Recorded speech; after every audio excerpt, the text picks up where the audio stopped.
Welcome to Sara Gonzales Unfiltered. Boy, today's been like drinking from a fire hose. You think you've got your show all set and you're like, yep, that's what I'm going to talk about today. And then a bunch of new, really, really important things happen. So we're going to try to cram it all in for you today. I am joined by Matthew Marsden, Blaze TV contributor and actor and producer extraordinaire, along with Eric July, of course, Blaze TV contributor and founder of Rippaverse Comics, which you guys all need to check out. Also subscribe to both of these gentlemen's YouTube channels. Yep. Young Rippa59 and also Matthew D. Marsden. Yep. You got it. I nailed it. What's the D? It only takes like 6 years and we'll get it right. What's the D? David. Oh. I've got a very Hebrew name. I'm just saying, Matthew David. Like, you can't get any more Hebrew than that, right? I said, what's the D? And I just wondered. Anyway. Anywho, so a lot of really breaking news happening, one of which I would like to just mention, the details are still coming out, but I just saw as we were coming to air that the Department of Education employees have been told to vacate the offices. The offices will be closed and they've been told to vacate by 6 p.m. So that's all we know. It may be that Trump is actually closing it down like he insinuated that he would. Maybe they're just undergoing repairs on the building. No. I don't know. Or maybe they're just never going to open the doors again. Go ahead. No, say it ain't so. There you go. There you go. That's Matt, I expected better acting from you, honestly. No, I'm kidding. So we'll keep an eye on that. But for now, so a lot of development with Ukraine and Russia happening. So this morning, Ukraine had its biggest drone attack that it had ever had on Moscow. You can see that there. And the Russian defense system got at least 91 drones around Moscow, 337 overall in Russia, and Moscow's metropolitan area. Only 2 people were killed, 18 injured out of over 21 million people. So after all of this takes place, you have Secretary of State Marco Rubio and National Security Advisor Michael Waltz that met with a Ukrainian delegation in Saudi Arabia, who announced that they have all agreed on a ceasefire, and it is now up to Russia. Here is that announcement. Today, we made an offer that the Ukrainians have accepted, which is to enter into a ceasefire and into immediate negotiations to end this conflict in a way that's enduring and sustainable and accounts for their interests, their security, their ability to prosper as a nation. I want to personally we both want to thank the Kingdom of Saudi Arabia, His Majesty, for hosting us, for making this possible. They've been instrumental in this process, and we're very grateful to them for hosting us here today. And hopefully we'll take this offer now to the Russians. And we hope that they'll say yes to peace. The ball is now in their court.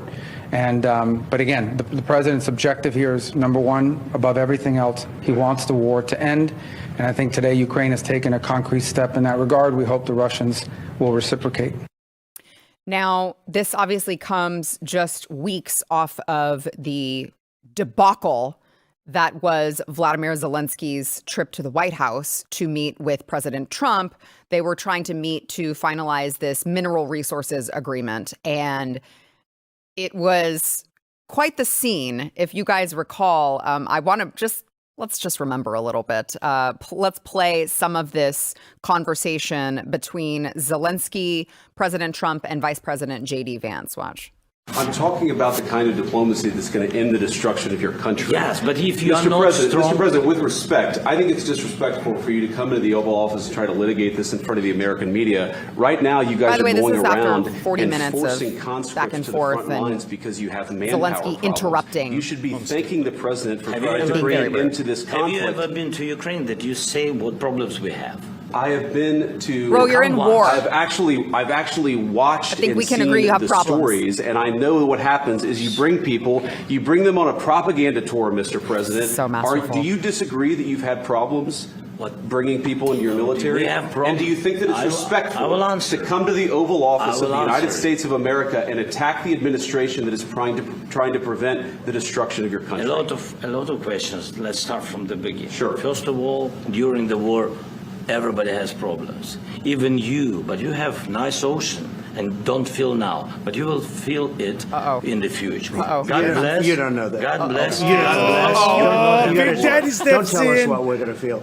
We're trying to solve a problem. Don't tell us what we're going to feel. I'm not telling you. Because I'm you're in no answering position on to this dictate that. Remember this. I'm not You're in no position to dictate. When the fingers start going, what you're in we're gonna trouble. feel. That's it. We're going to feel very You will good. feel influenced. We're You're going in- to feel very I'm good and telling very you, strong. You will feel influenced. So You're right now that's, not you in a know, very good position. it was quite the lively conversation that ended quite literally in them saying, okay, we're done here. Zelensky was put in a car and left.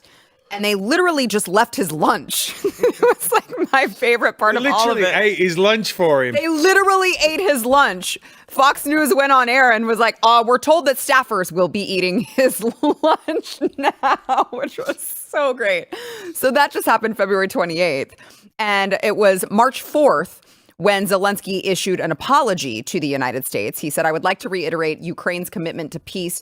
Ukraine is ready to come to the negotiating table as soon as possible to bring lasting peace closer. Nobody wants peace more than the Ukrainians. My team and I stand ready to work under President Trump's strong leadership to get a peace that lasts. And so now you have Ukraine coming to the table and agreeing to an interim 30-day ceasefire just so that they can actually talk about how do we fix this, rather than the prior administration who was trying to tell both sides, you guys should continue with your conflict.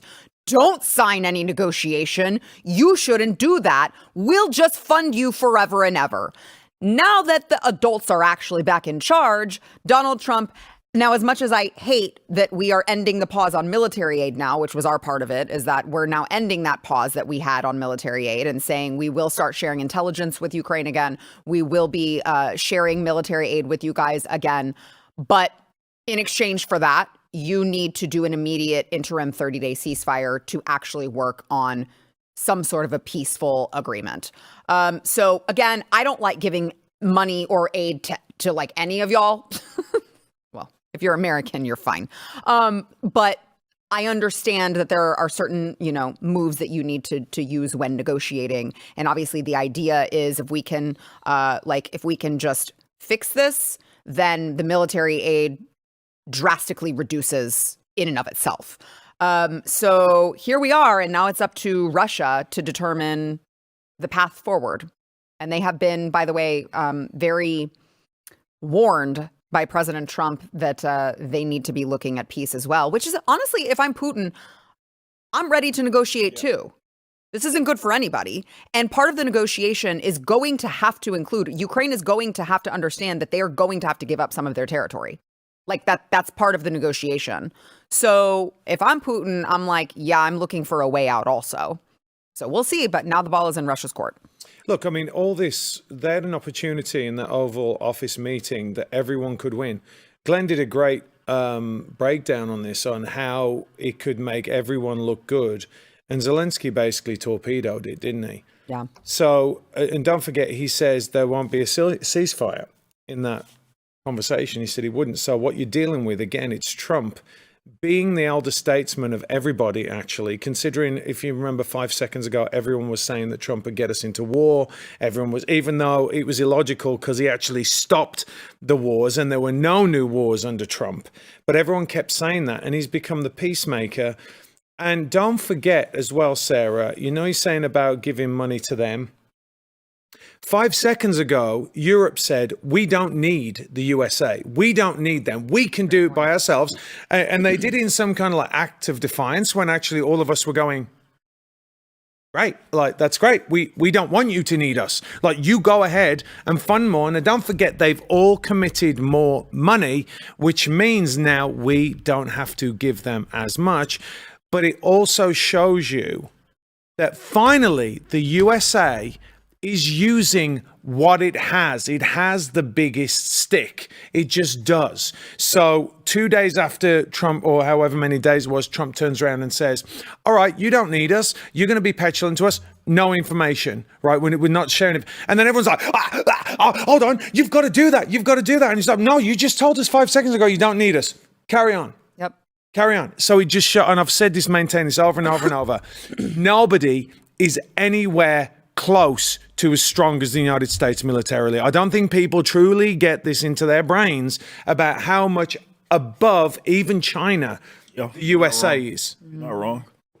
So again, he's not going to get credit for it. They're going to move on to something else. They're going to go on about some other cause because, Slava Ukraini, George Floyd, Neil, whatever it is, whatever the thing is it really literally is like, I support the current topic. Right. They're going to move on to something else. This is monumental. I mean, it really is amazing diplomacy from the Trump administration.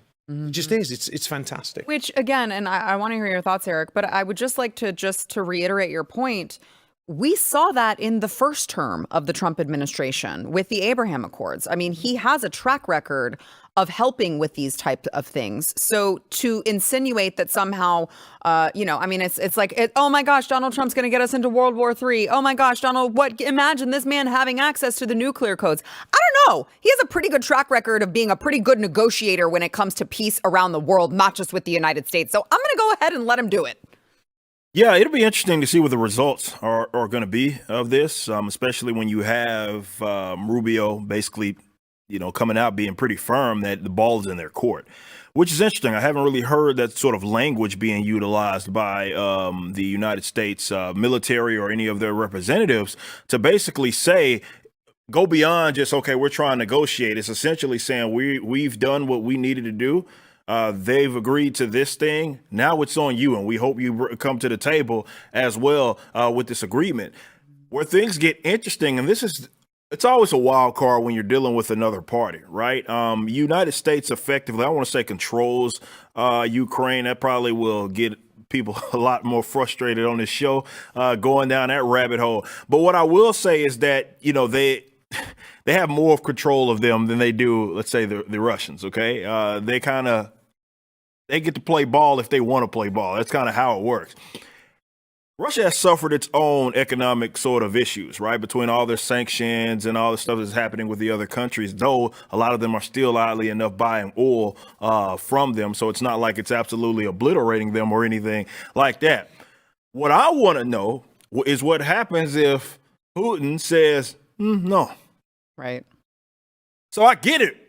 Or what we're saying. I get what it is the United States is saying. I understand what Rubio is saying. I understand what Ukraine is saying. And I'm just posing this more or less. It's not even a rhetorical question. I would love to understand, like, what's the backup plan then, right? Because now, especially which you mentioned, Sarah, to your point, not necessarily a fan of it, that we basically greenlit that we're going to continue to subsidize them, as well as giving them all of this information, basically being involved in the war. And again, I don't want it when the way that stuff happens, man. It almost feels like it's a U.S. war being and Ukraine's a proxy in it, right? The way that they're so involved on that, you must do what we want you to do. But what happens if Russia says no? Even if we think it's in their best interest, it doesn't really matter. No, it doesn't matter. Because But it just seems so. I don't disagree with you. I'm just saying. I mean, they might. It seems unlikely, though. Yeah, I mean, how it's been literal years that this has been going on, and you would think. I mean, if Russia had the manpower and the military power to, like, already have ended this, they would have.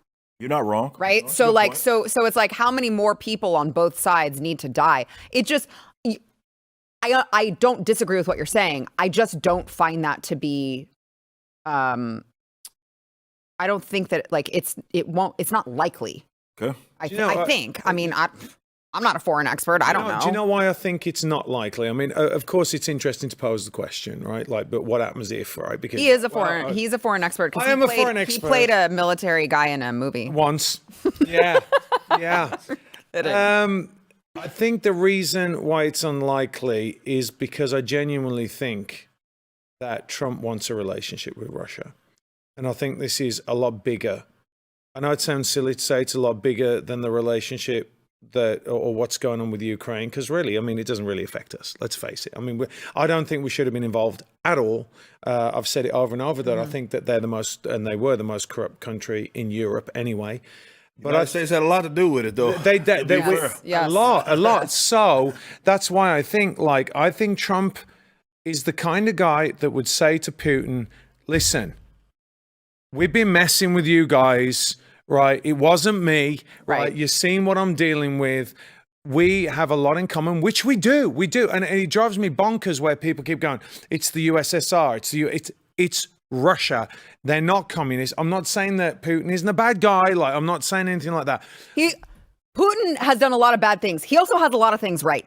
And we've done a lot of bad things. I mean, but the things that he says about Western culture and how the America was gone under Joe Biden and all the trans stuff, like, he's got that completely right. How many of us really were listening to him and going, you're not a good guy. I feel like it's so dumb that I have to say this. Yeah, but like, you listen to some of his speeches and you're like, well, he's kind of right. That guy has a point.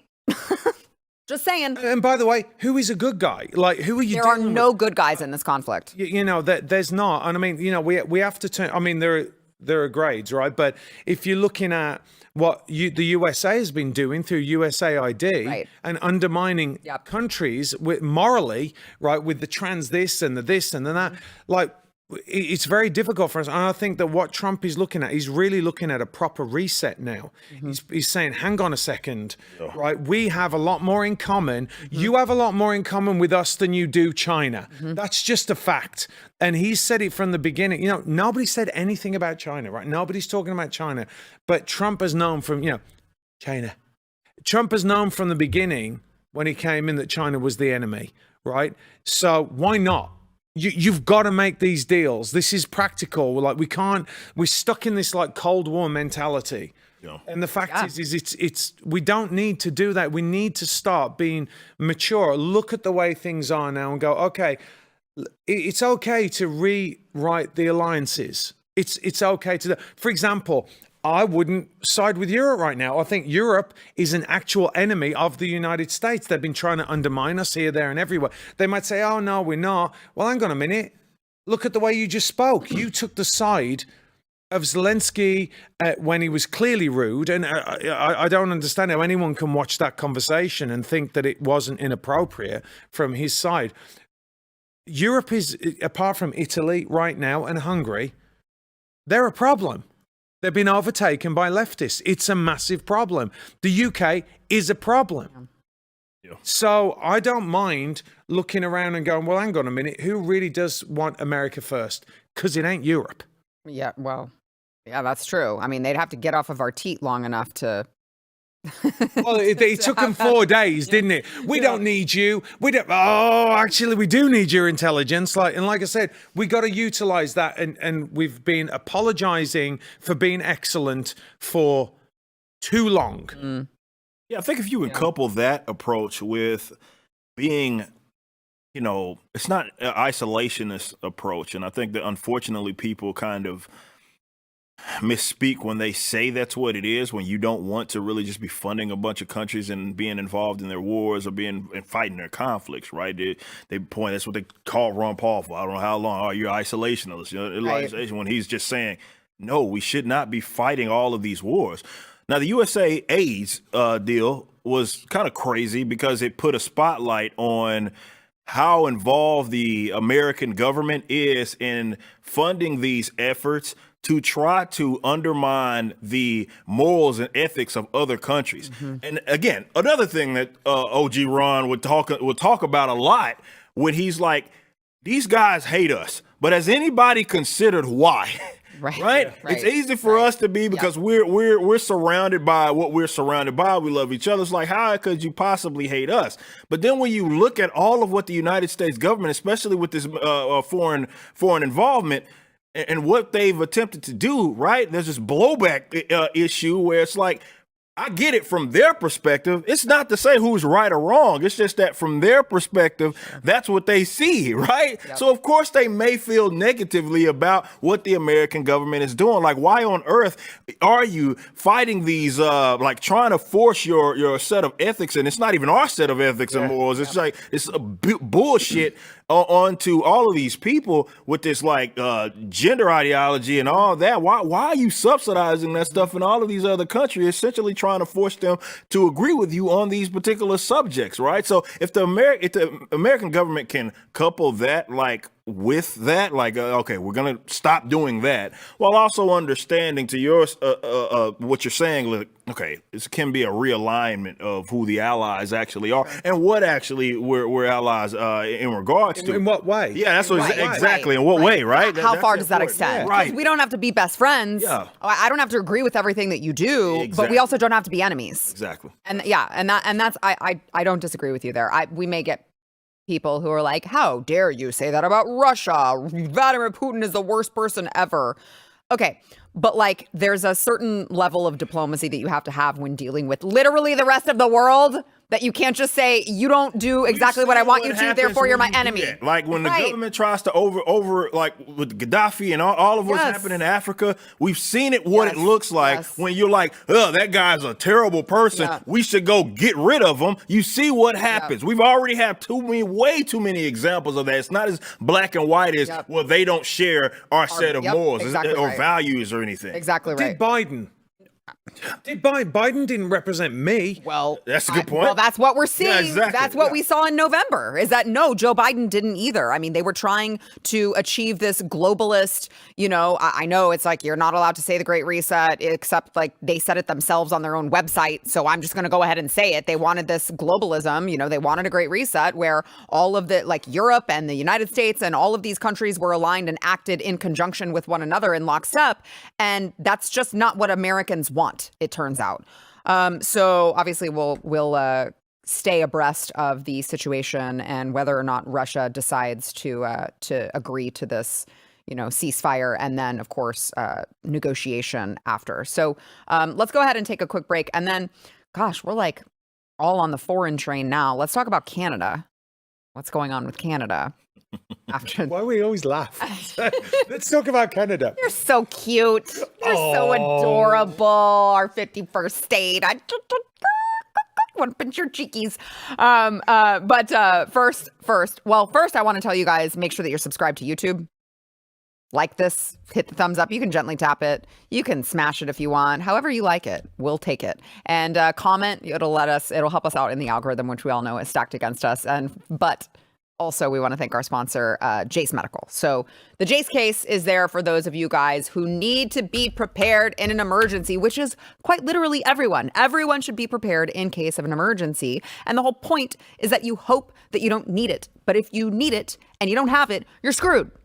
So go get the Jace case, okay? It's a set of like 5 different antibiotics for common and deadly bacterial infections. Did you hear me? I said deadly bacterial infection. So if you don't get it for any sort of reason, maybe you're in a crisis, maybe there was a hurricane, maybe there's a supply chain, maybe, this is crazy, maybe there was a pandemic that was unleashed on the world that came from the Wuhan Institute of Virology and shut down the supply chain because a whole bunch of our medication is manufactured in China. I know, that would never happen. And then you don't get your medication, okay? So go check them out. Go get the Jace case. You can customize it to fit your family's needs and add stuff on it as well. Go to jace.com. They've got a giveaway going on right now as well. So go enter their giveaway and purchase your own case while you're there. You can use promo code Sarah at checkout for a discount on your order. That is promo code SARA at JASE.com.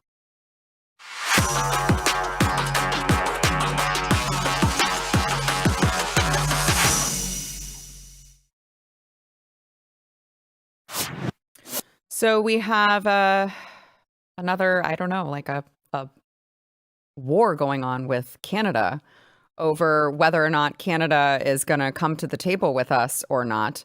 Obviously, I use the term war loosely, but you've got this escalation of the tariffs. You've got all of this happening at the same time that Canada just chose a new prime minister, who, by the way, may be worse than Justin Trudeau. So we can get into that. But this guy talked about he wants to win the trade war with President Trump. And so Canada now is like, oh, really? Well, in response to your tariffs, we are going to tell you that we're not going to provide you with electricity in Michigan, Minnesota, and New York because they have an electric grid that supplies power to like 1.5 million homes in those areas. And I want to play Ontario's premier, Doug Ford. Ugh. He's awful. He's terrible. He's like, we'll just shut off your lights. Watch. If necessary, if the United States escalates, I will not hesitate to shut the electricity off completely. Believe me when I say I do not want to do this. I feel terrible for the American people because it's not the American people who started this trade war. It's one person who's responsible. That's President Trump. But as Premier, my number one job is to protect the people of Ontario and in hand protect the people of Canada. I will do whatever it takes. I will fight like I've never fought before to protect Ontario. Okay, bro. So he says that there will be a 25% tariff on electricity. And so now to counter the electricity tariff, President Trump announced, based on Ontario, Canada placing a 25% tariff on electricity coming into the United States, I have instructed my Secretary of Commerce to add an additional 25% tariff to 50% on all steel and aluminum coming into the United States from Canada, one of the highest tariffing nations anywhere in the world. This will go into effect tomorrow morning, March 12th. Why would our country allow another country to supply us with electricity, even for a small area? Who made these decisions and why? True. He's got him there. That is so true. Why do we get medication from China? Why do we have electricity provided to us by another country, Canada? Why are we doing that? He says, and can you imagine Canada stooping so low as to use electricity that so affects the lives of innocent people as a bargaining chip and threat? They will pay a financial price for this so big that it will be read about in history books for many years to come. I tried, Matt, but I'm not I give you like a solid 7 out of 10 for that. Okay, I appreciate that. I mean, I am a female, so I'm worse at it. Yeah. So, with many things. So big, so big, so huge. Thank you. I do know that we have like a someone who has very strong opinions on tariffs. Yeah. Sitting at the table. Yeah. And I would like to get your surface level off the cuff thoughts on maybe not whether or not, well, you just say whatever the hell you want. Well, look, it's like, obviously, I'm not even going to try. Like, I'm not a fan of tariffs, never have been, never will be. I'm not a fan of obviously aid. I'm not a fan of any of that. But if there is one thing between other countries that I would prefer that people do as freely as they realistically can, it's trade, right? Damn all the aid and all of that. The most beneficial thing that you could do with them would be to trade, not trying to overthrow their governments, not trying to be involved in all of their conflicts. Trading with them, I think, is the way that you can maintain some sort of peace. Now, that being said, I already know that there's going to be folks out there saying, well, these are only going to be temporary. This is only going to be, this is all for negotiation. And that's the point of the tariffs and all of that good stuff. And yeah, it sounds fantastic at the end of the day. But yeah, the fact that, and it is weird to Trump's point that you do have something as vital as electricity being provided to you would only say it's only 1.5 million or however many people. It still is very bizarre. Zero. Yeah, it's still very bizarre that that's being provided by a foreign country, like something like that. Like why? Even logistically, I just don't understand. I'm pretty sure smarter people than I am on this subject matter can explain it, but I don't think so. Well, maybe I don't think so.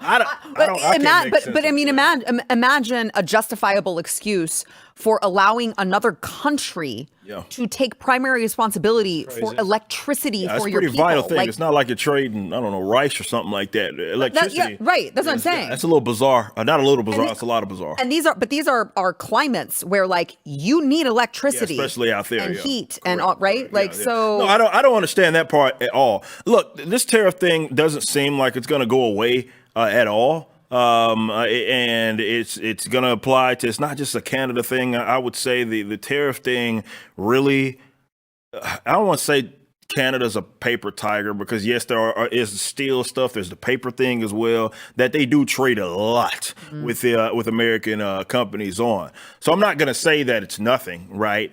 But China's really the big one. And as of this recording, Still to this day, that 25% that we were talking about, that, it's only temporary and China's going to end up folding. China ain't folded for jack shit. And this is exactly what I was talking about, right? So goods are going up. I know from it firsthand, even though we buy all of our books and stuff here in the States, as far as our manufacturing. For other companies and some of the other goods, all that manufacturing is overseas. All that stuff costs more. And there is nothing in sight that says this is going to stop. And there's been now regulatory shutdown or any of that is going to encourage people to start producing here. So right now, as it stands, when it comes to a lot of that stuff, I know we're supposed to be talking about Canada, but when it comes to a lot of that, all this tariff bullshit, right now, everybody's goods is up and there's not a line. I mean, and to be fair to China, because China manufactures almost everything for the United States, it's almost like, why would they have to fold? Why would they say, yeah, you know what? We're going to stop our tariffs because you're trading? We're like, no, we produce all of you. You have to come to us. Yeah. So they don't really have the bargaining chip there because U.S., as I've been making this argument for 15 damn years,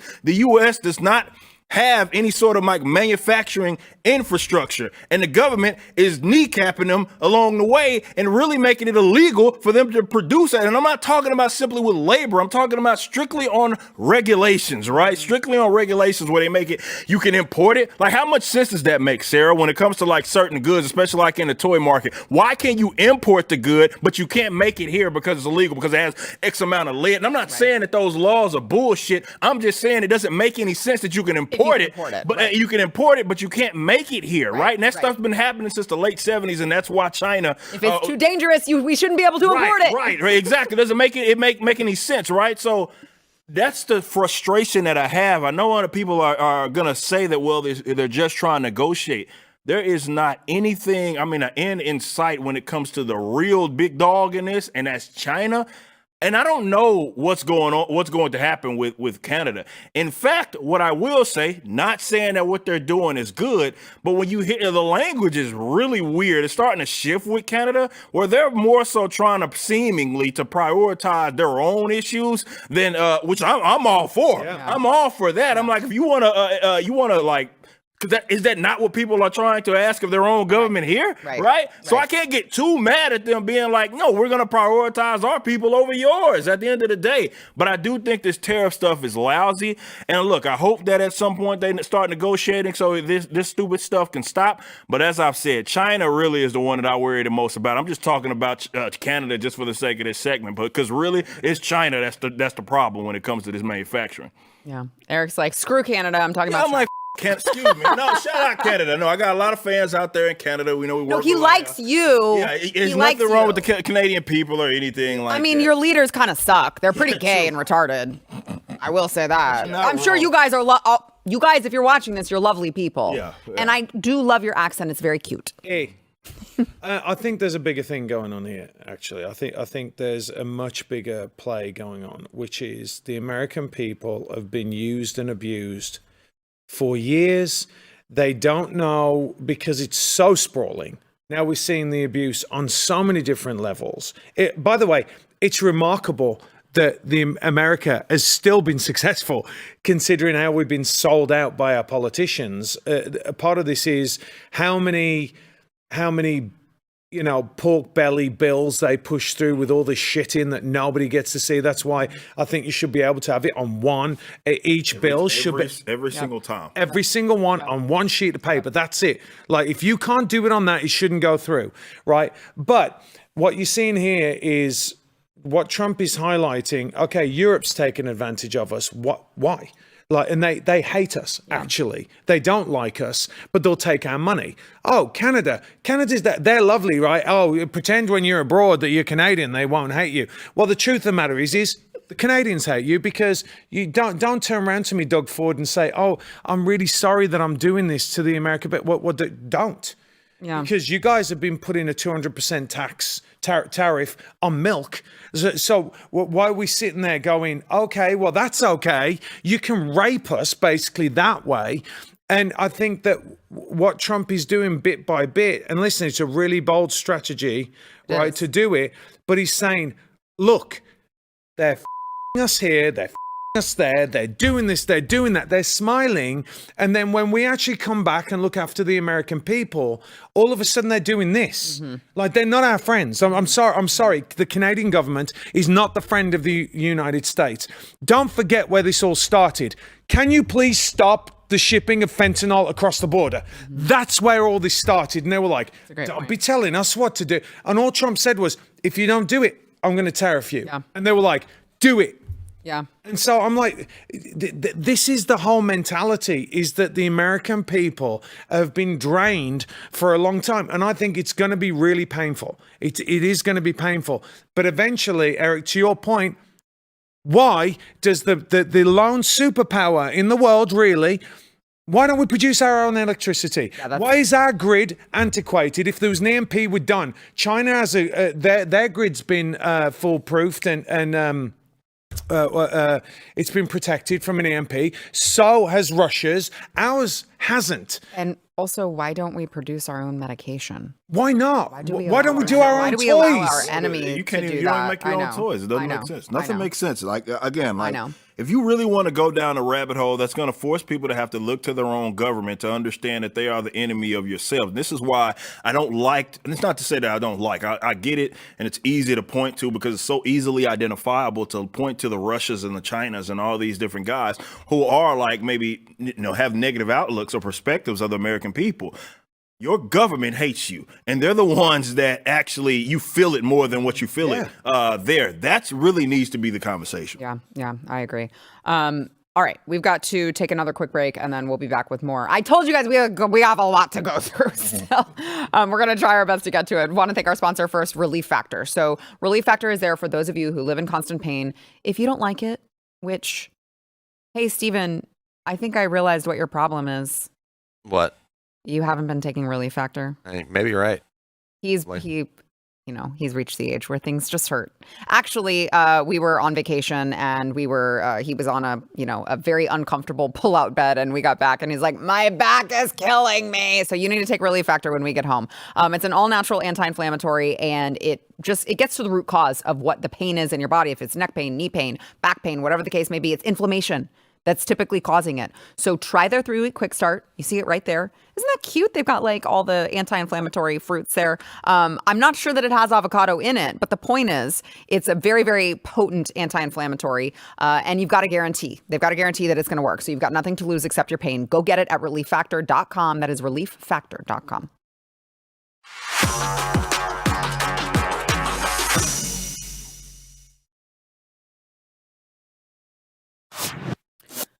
So as we move through the week, we have another sort of funding that the government says that they need. And I know. And again, I'm sitting at a table with, I know one guy who's like, taxation is theft. We shouldn't have to pay anything, which I don't disagree with. Okay. But we are now at a crossroads where the government, like, they're going to need to make a decision on what to do in order to fund the programs that they're doing now, which do include mass deportations, ICE crackdowns, DOJ going through all of these, agencies and rooting out waste and fraud and corruption. So there are good, like, before it was the Democrats just using our money, like monopoly money, funding drag shows in Peru or whatever the they were doing. And now I can at least say, like, you know what? If the money goes to North Carolinians who have no homes because of a hurricane, I'm okay with that. Okay. And so it's just interesting to watch us moving into this week while the Congress is working on a deal, because Democrats were always the ones, when it was your toy money that they were playing with, sending it to everywhere else except this country. They were like, we can never shut down the government. That would be the worst thing ever. And I just want to play just a little reminder of the Democrats constantly being like, you can't let the government shut down. We need your money to do all of these terrible things. Watch. We believe in governance. We want to keep government open. A shutdown is very serious. There are real consequences when the government shuts down. It harms our national security, it harms our economy, and it harms service members, veterans, retirees, and vulnerable communities. Border Patrol agents will not be paid. TSA agents will not be paid. Yes. Small businesses will be hurt. It is not normal to hold 800,000 workers' paychecks hostage. It's not normal to have that many workers in the government. It is not normal to shut down the government when we don't get what we want. Shutdown is an extremist policy designed to appeal to an extremist base and hold the whole country hostage. So if this shutdown, you know who's going to feel the pain? You know who it hurts? You. No. Sorry, not buying that. So they were that was their position when they were doing literally nothing for the American people and not even protecting you, by the way. I mean, they were doing the opposite. They were making you less safe through every single policy. But now all of a sudden you have President Trump, who has been elected to implement his America First agenda. We're deporting criminals. We're eliminating waste. We're like actually making things right in this country again. And I guarantee you all of those people will vote against the continuing resolution this week that will only fund the government through September 30th, and it will extend the 2024 funding levels so there will be no raise in spending, which I understand is like not ideal because none of this is ideal. But to y'all's point about the trade situation that we're in, okay, so like they have destroyed a whole lot of this.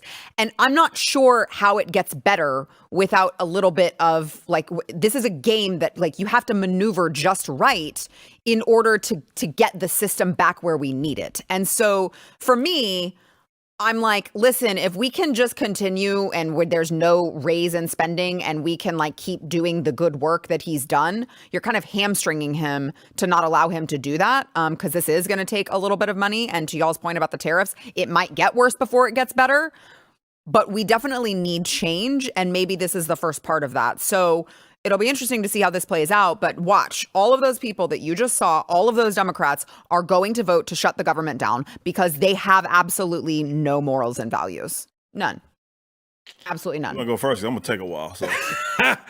Yeah, I know this is Eric's thing. I mean, I tend to agree. I think that if I didn't see Doge doing what it's doing and all the cuts that they're doing and all the attempts at blocking all this spending, I'm very much that, like, I don't think they should get another dime. Yeah. But I do understand that you have to fund some things. And like, for example, I know, Doge, I mean, they've got Doge. I mean, they've totally f***ed us. So how do we fix that?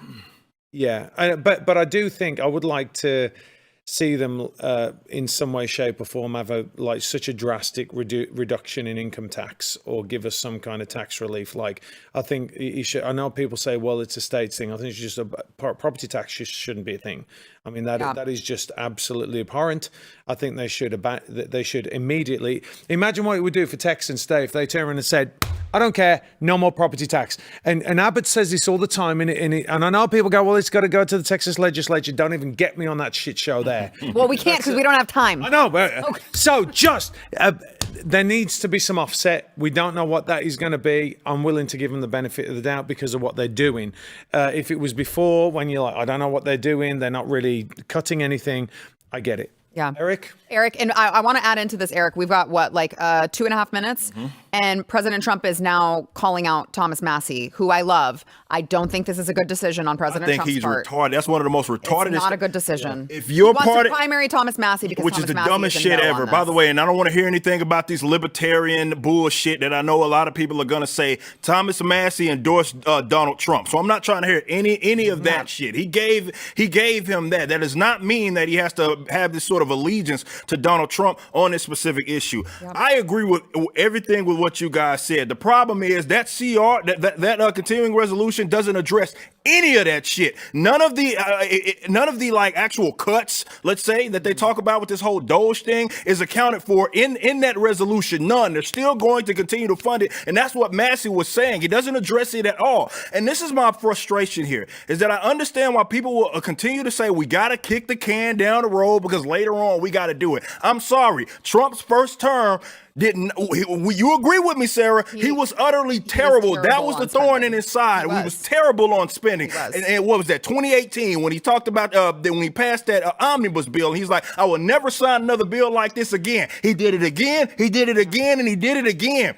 So on that issue, he's shown us absolutely nothing that he's going to rein in spending. Those does not do us any good. Yeah, everybody already knew the government was pissing away money. Now we know on what specific things. But if you're not going to address the spending effort of it, it doesn't mean anything. It's not coming into fruition with anything. And that's my frustration with it, because everybody's going to continue to say, as we've been saying, I don't know for how long, at least as long as I've been alive, well, we got to compromise here. And then that day never comes when spending actually is going to be like reduced in any format. And remember, this is the second time. Rand Paul had that amendment not too long ago. Actually, it was last month.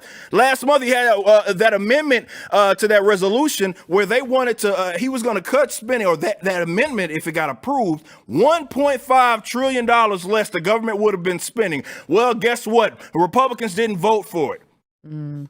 So when are we? This is my argument to anybody that says, well, we can't do that right now. When is the right time? Because my entire lifetime, it's never been the right time. Yeah, no, and it's funny because like you're saying you agree with us, and like I agree with you too. I'm just like, it's day 50. Like, you know what I mean? Like, it's like I get that, but it's the second time that these Republicans dickheads in Congress. It's the second time. You had an opportunity. You had it with Rand Paul in the Senate, and you had it here. And by the way, I did a lovely video talking about this, because I know people are going to talk about in 2023 when that whole debt ceiling increase that Massie voted yes for. By the way, that was not a CR, by the way, that he voted on that. But by the way, that had spending caps. That's why he supported it at the time. And I would argue that he should have said no on that, but it's not that has not. And by the way, that was a joint effort under McCarthy, by the way, right? He's not voted for any CR under Biden or under anybody that actually became law. And I think that distinction is very important to bring up. Yeah, I agree. All right, let's go ahead and take a quick break. We'll be right back.